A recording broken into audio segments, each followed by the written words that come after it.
예, 오늘 다 같이 보실 말씀은 마태복음 6장 19절에서 25절까지 말씀입니다. 마태복음 6장 19절에서 25절 말씀 여러분과 제가 교독하도록 하겠습니다.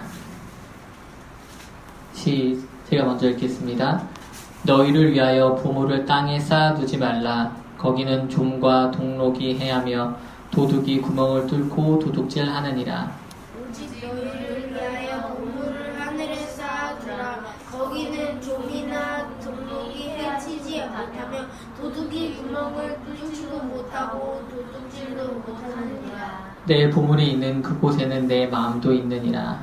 눈은 몸의 등불이니 그러므로 내 눈이 성하면 온몸을 밝을 것이요. 눈이 나쁘면 온 몸이 어두울 것이니 그러므로 내게 있는 빛이 어두우면 그 어둠이 얼마나 더하겠느냐. 한 사람이 두 주인을 섬기지 못할 것이니 혹 이를 미워하고 저를 사랑하거나 혹 이를 중히 여기고 저를 흔히 여기라. 너희가 하나님과 저를 겸하게 섬기지 못하느니라. 다 같이 읽겠습니다. 시작. 그러므로 내가 너희에게 이르노니 목숨을 위하여 무엇을 먹을까 무엇을 마실까 몸을 위하여 무엇을 입을까 염려하지 말라. 목숨이 음식보다 중하지 아니하며 몸이 의복보다 중하지 아니하냐. 아멘. 어제 제가 부산에 결혼식이 있어서 좀 다녀왔습니다. 신부인 자매가 우리 교회가 세워지는데 많은 도움을 줬기 때문입니다. 우리 교회 곳곳에서 볼 수 있는 우리 교회 로고 있죠? 교회 글씨, 그리고 교회 십자가 형상으로 만든 그 그림 로고를 디자인해준 자매입니다. 입당을 준비하면서 여러 가지 준비할 것들이 많았는데 그 중에 로고와 교회 이름에 들어간 폰트 디자인을 바꾸는 것도 있었습니다. 이곳저곳에 알아봤는데 가격이 만만치 않더라고요. 또 어떤 곳은 제가 마음에 두었던 곳은 로고 디자인은 하지 않고 서체만 한다고 해가지고 그것도 안 되는 등 여러 가지 좀 걸림돌이 있었습니다. 간판을 제작하는 일정이 생각보다 좀 오래 걸리고 허가받는 등이 여러 가지 일들이 있기 때문에 시간을 못 맞출 것 같아서 반포기 상태였는데 그때 동기 목사님이 뜬금없이 로고는 안 필요하냐고 저에게 물어보더라고요. 정말 뜬금없이 앞뒤 내용 없이. 그래서 제가 어떻게 내 마음을 알았지 하는 마음으로 얘기를 들어봤더니 마침 본인이 섬기는 교회에 로고를 이번에 업데이트를 새로 했는데 입당 준비를 하는 제가 생각이 났다는 겁니다. 얼마 전에 본인 교회에 이제 등록한 자매가 있었는데 마침 그 자매가 그런 일을 하는 사람이었고 교회 일을 본인 교회를 하면서 제가 생각나가지고 혹시 저희 교회에 필요하면 연결을 해주겠다라는 것이었습니다. 그래서 당장 바로 연락처를 받아서 전화를 드리고 상황을 말씀드렸더니 자매님께서도 기꺼이 감사한 마음으로 맡아주셨습니다. 자매님께서는 우리 교회 비전이 들어있는 마태복음 15장 말씀을 손수 써가면서 기도하고 준비해 주시고 해서 탄생한 게 지금 우리가 보고 있는 우리 교회 로고입니다. 교회 입당 준비를 하면서 참 많은 걱정과 염려가 있었습니다. 처음에는 멋모르고 준비할 때는 보증금하고 인테리어 비용만 있으면 어떻게든 되겠지 싶었는데 시작을 해보니 그게 참 아니었습니다. 매일매일 생각지도 못한 일이 생겼고 그때마다 주님을 찾을 수밖에 없었습니다. 근데 또 주님께서는 그때마다 돕는 손길을 보내주시고 길을 내어주셨습니다. 정말 교회 이름처럼 정말 주님과 많은 성도님들이 함께 세워가는 것을 보면서 정말 주님이 일하시는구나 라는 체험을 했습니다. 당일치기로 다녀오기엔 좀 사실 먼 거리였지만 교회를 준비했던 몇 달 전을 생각하면서 좀 기쁜 마음으로 다녀왔습니다. 결혼식에 다녀오는 길이어서 그랬는지 모르겠는데 부산에서 지하철을 타는데 이동하면서 유난히 젊은 부부들이 좀 눈에 띄었습니다. 갓난쟁이를 업고 안고 부부가 유모차를 끌고 다니면서 어디론가 가는 그런 부부들이 유난히 눈에 띄었는데요. 이제 저도 조금 이제 나이가 들어서 그런지 애기만 봐도 참 미소가 지어지고 젊은 부부가 같이 있는 것만 봐도 왠지 모를 행복감이 느껴졌습니다. 그러면서 자연스럽게 저희 신혼 때가 또 생각이 났습니다. 저는 제가 다니던 신학교 후문의 바로 앞에 있는 13평짜리 임대아파트에서 신접 살림을 시작했습니다. 그때는 그냥 모든 게 다 좋았던 것 같습니다. 당시에도 오전에는 회사를 다니고 저녁엔 대학원 수업을 듣는 상황이라 사실 몸은 좀 많이 지쳤던 것 같은데 그런 어떤 것보다 좀 재밌었고 즐거웠고 별 걱정 없이 살았던 게 바로 그 몇 달간이 아니었나 싶습니다. 그런데 이제 큰 아이가 태어나고 둘째 애도 태어나면서 신경 쓸 일도 많아지고 염려거리들이 늘기 시작했습니다.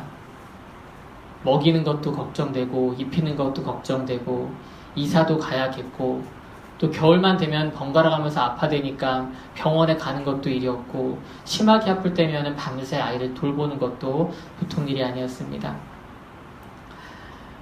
아이들이 주는 기쁨도 있었지만은 부모로서 감당해야 하는 여러 가지 환경적 상황 때문에 부담도 생기는 것이 있었습니다.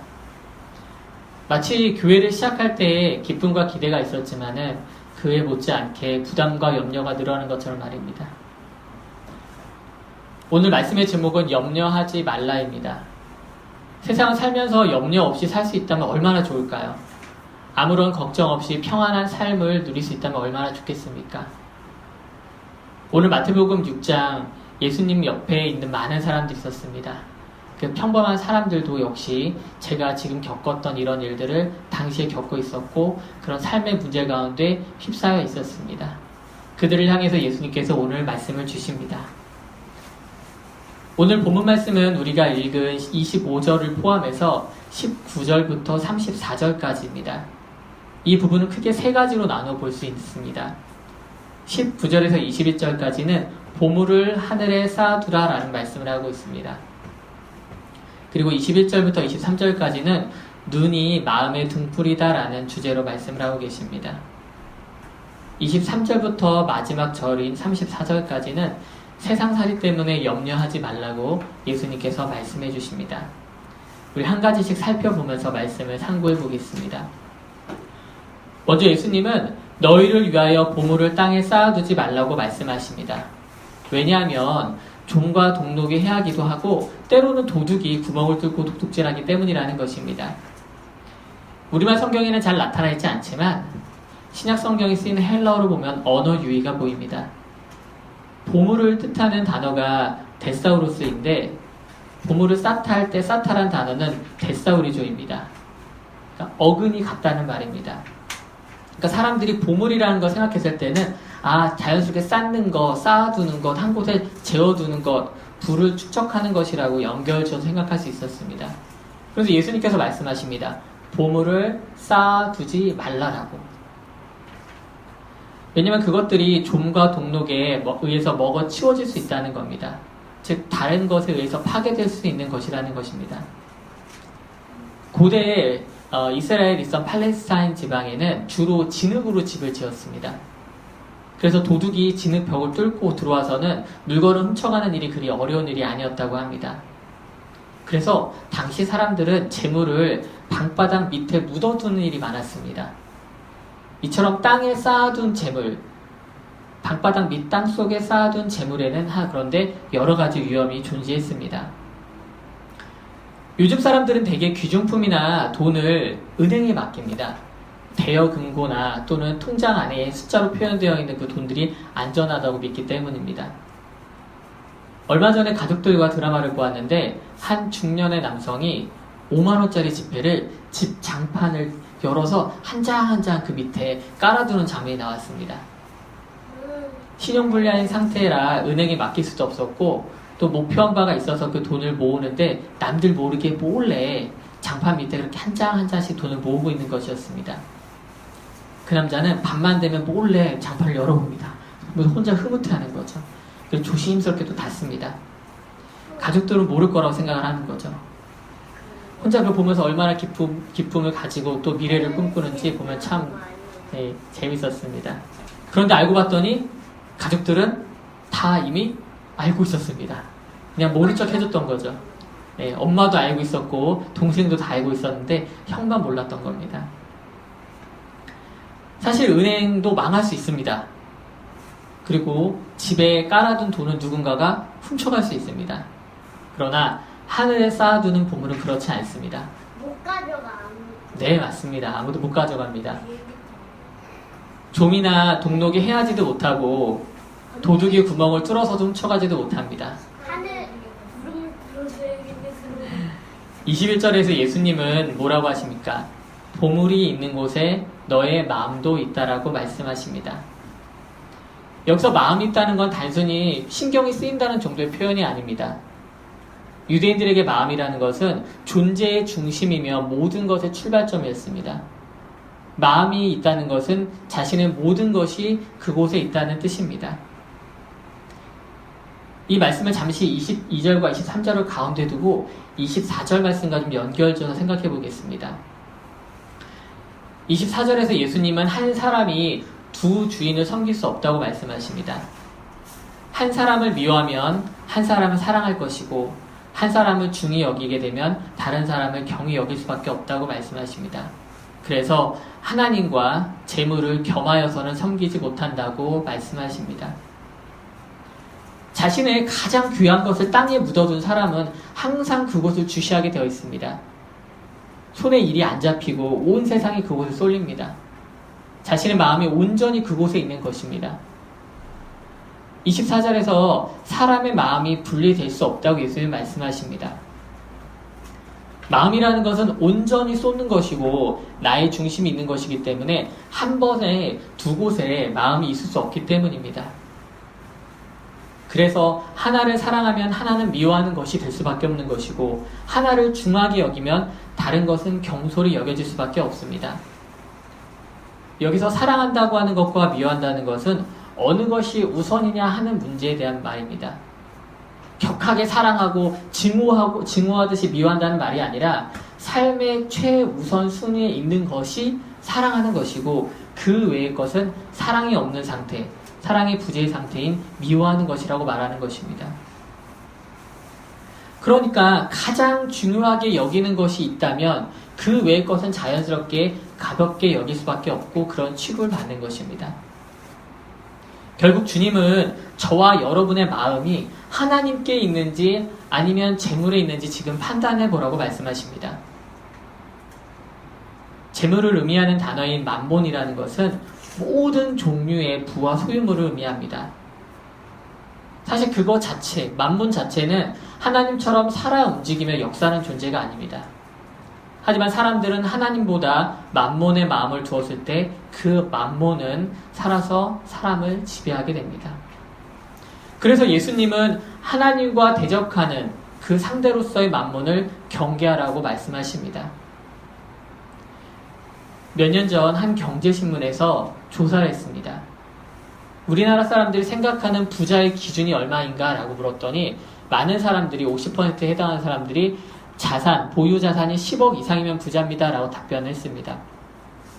그 10억 정도의 기준이라는 것은 10년 동안 바뀌질 않았다고 합니다. 사람들의 인식 가운데는 한 10억 정도는 있어야 부자라고 생각하는 것이 있었다는 것입니다. 그런데 비슷한 시기에 시중은행에서 그 은행의 VIP, 돈이 많은 사람들을 대상으로 비슷한 조사를 했습니다. 얼마 정도 있어야 부자라고 말할 수 있냐고 물었더니 그 사람들이 대답한 평균은 109억이었습니다. 구체적으로 봤더니 자산 규모가 자신이 가진 돈이 많으면 많을수록 그 자신이 생각하는 부자의 기준 그보다 더 높았습니다. 구체적으로 봤더니 금융자산이 30억 미만인 사람은 최소한 74억 원 있어야 부자입니다 라고 생각했다고 합니다. 30에서 50억 사이를 보유한 사람은 129억을, 50에서 100억 미만을 소유한 사람은 153억을, 100억 이상을 소유한 사람도 215억은 보유해야 부자라고 생각한다는 결과가 나왔습니다. 이처럼 재물에 대한 갈구는 끝이 없습니다. 만일 내가 자수성가하여서 10억의 자산을 모았다고 생각해 봅시다. 그럼 그것으로 만족하고 내가 부자가 되었구나라고 생각할까요? 아니라는 겁니다. 30억, 50억, 100억 가진 사람들을 보면서 만족하지를 못한다는 겁니다. 이처럼 만몬은 사람들을 탐욕과 욕심의 함정에 빠뜨립니다. 그것은 늪과 같아서 점점 빠져들기만 합니다. 마치 바다에 있는 물 같아서 아무리 마셔도 갈증이 없어지지 않습니다. 사실 만몬은 하나님과 1대1로 대적할 수 있는 존재가 아닙니다. 세상의 모든 부와 재물은 다 주님의 손 아래에 있는 것들로 피조물에 불과하기 때문에 섬김의 대상이 될 수 없는 겁니다. 하지만 현실에서는 우리의 삶을 좌지우지하며 흔드는 가장 강력한 상대입니다. 만몬은 사람에게 당장 먹을 것과 입을 것을 줍니다. 자녀의 학원비와 간식비를 줍니다. 돌아오는 카드 결제일, 대출 상환일에 누구에게 마음이 가겠습니까? 나의 노후를 생각하며 누구에게 의지해야 할 것 같습니까? 이때 사람들의 마음은 만몬에게 쏠립니다. 그런데 당장 눈앞에 있는 경제적인 문제는 해결되는 것 같은데 사실 잘 생각해보면 그것이 해결되고 나서 또 다른 염려가 옵니다. 염려가 끊이지 않는다는 겁니다. 왜냐하면 만몬이 자신이 주는 것 같은 그 재물 안에 사실은 염려라고 하는 마약 같은 것을 몰래 같이 주기 때문입니다. 이 염려라고 하는 말에는 이런 뜻이 담겨져 있습니다. 마음이 여러 갈래로 나뉘다, 찢어지다, 분열하다는 뜻을 담고 있습니다.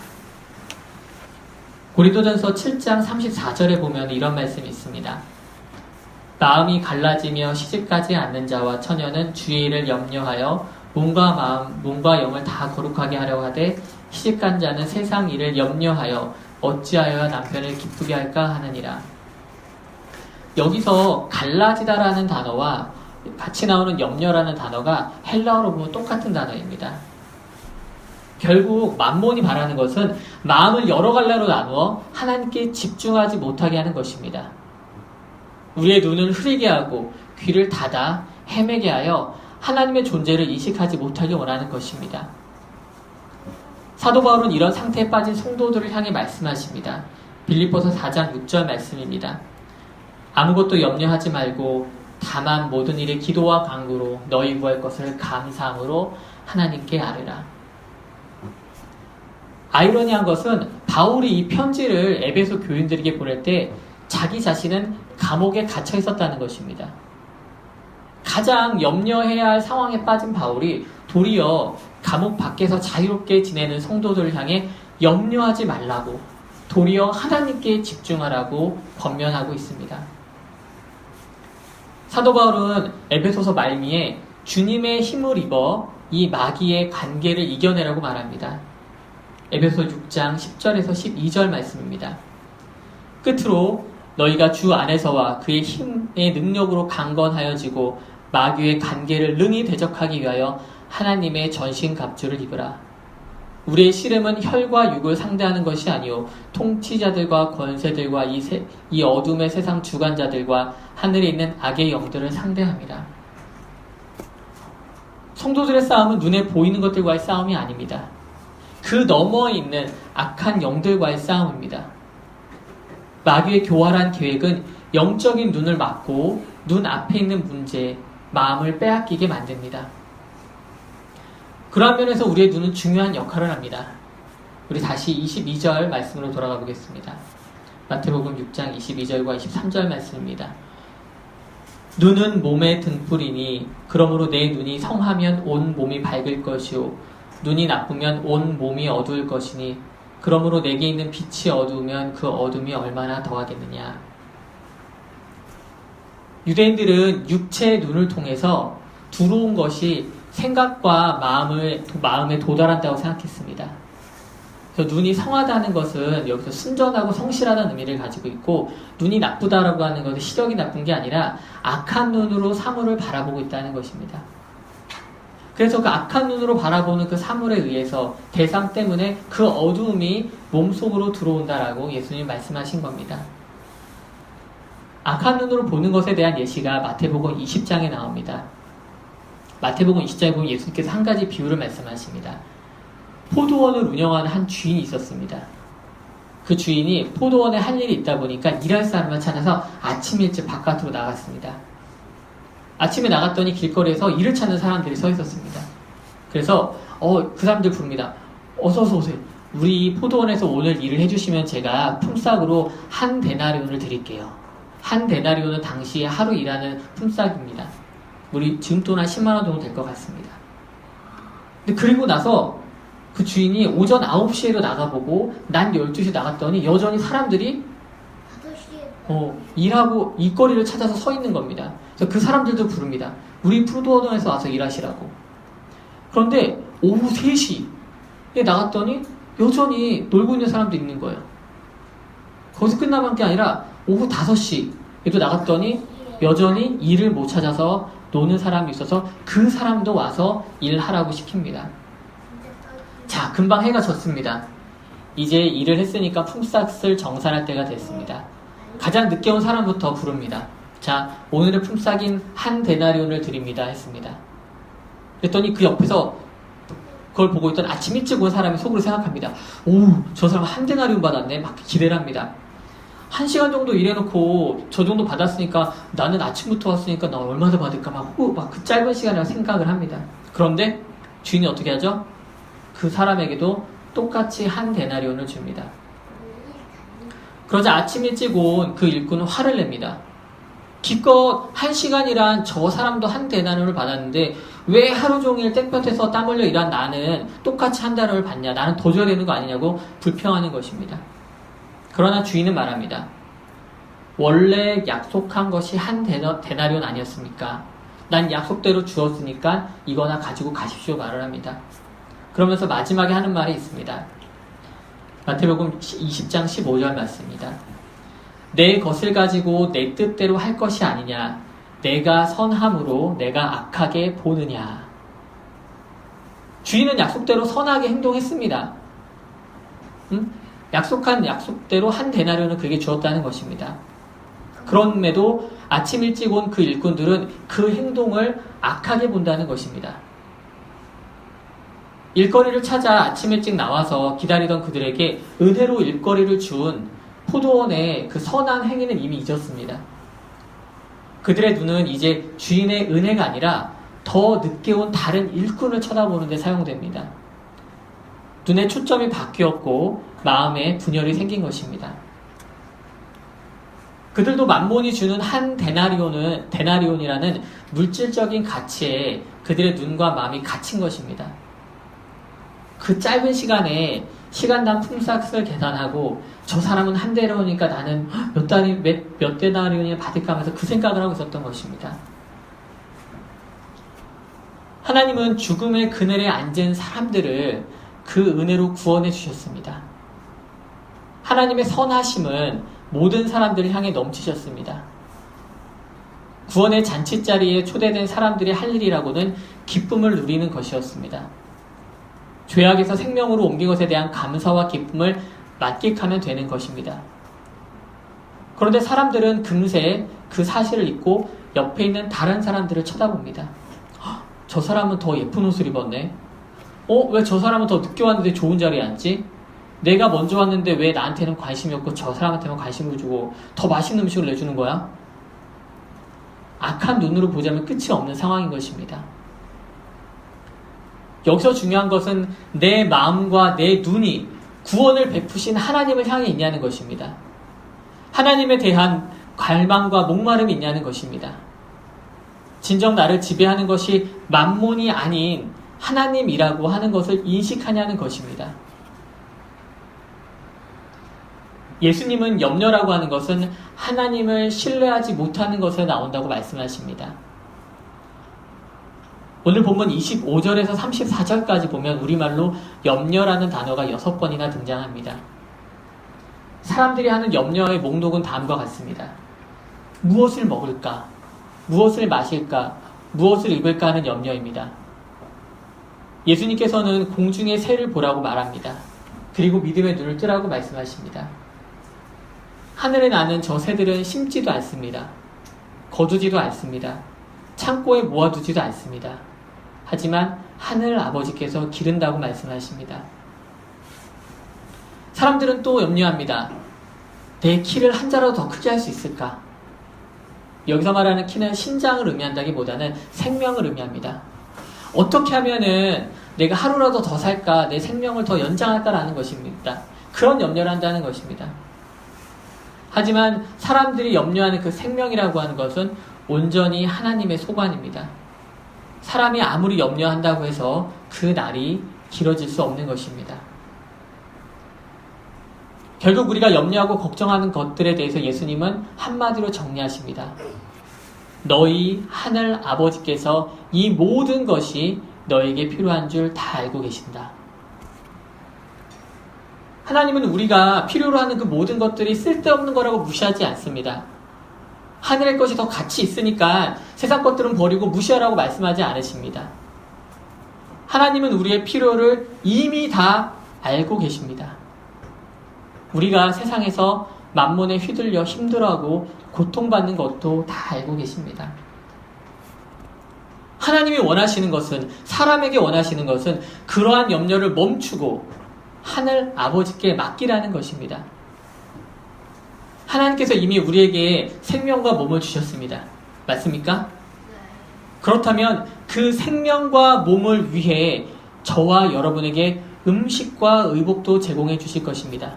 믿으십니까? 여러분, 구약시대 광야에서 60만 명이 넘는 사람들을 하나님이 어떻게 이끄셨는지 기억하십니까? 그들은 한 곳에 머물지 못했습니다. 계속 이동했기 때문에 농사도 지을 수 없었습니다. 농사라는 것은 잘 알다시피 심고 거두는데 바로 되는 것이 아닙니다. 그런데 그 수많은 사람들이 어떻게 먹고 마셨습니까? 그들의 눈앞에서 만나가 떨어지고 바위에서 물이 샘솟았다는 것을 우리는 알고 있습니다. 그런데 그 만나는 하루만 지나면 벌레가 먹고 상해서 더 이상 먹을 수가 없었습니다. 만나를 통해 우리는 무엇을 할 수 있습니까? 매일 아침 내리는 만나를 통해 우리는 무엇을 깨달을 수 있습니까? 만나는 우리에게 매일매일 하나님을 신뢰할 것에 대해서 도전합니다. 오늘 먹은 만나가 내일 아침에 안 내리면 어떡하지? 내일 아침에 안 내려서 우리 아이들한테 먹일 게 없으면 어떡하지? 왜 그 사람들은 걱정이 없었겠습니까? 그런데 그 다음날 아침 하나님은 다시 한번 만나를 내려주십니다. 그런데 사람들은 아직 믿음이 없습니다. 믿음이 작습니다. 그래서 집 한켠에 만나를 쌓아둡니다. 그런데 여지없이 못 먹게 됩니다. 그런데 놀라운 것은 여러 가지 사정이 있고 몸이 아프고 힘들어서 그 만나를 수확하지 못한 사람들에게도 하나님께서 일용할 양식의 만나를 채워주신다는 겁니다. 하나님이 구원하신 이스라엘 백성들은 그 만나의 기적을 40년간 하루도 빠짐없이 경험했습니다. 이제 우리의 믿음의 눈으로 이 만나의 이적을 보길 원합니다. 분열시키는 염려를 보는 것이 아니라 염려하는 모든 것을 우리에게 더하시는 하늘 아버지를 보길 원합니다. 도리어 믿음으로 한 걸음 더 내딛기를 원합니다. 염려의 자리에서 벗어나 하나님의 나라와 그분의 의로움을 먼저 구하는 믿음이 있으시길 주님의 이름으로 축원합니다.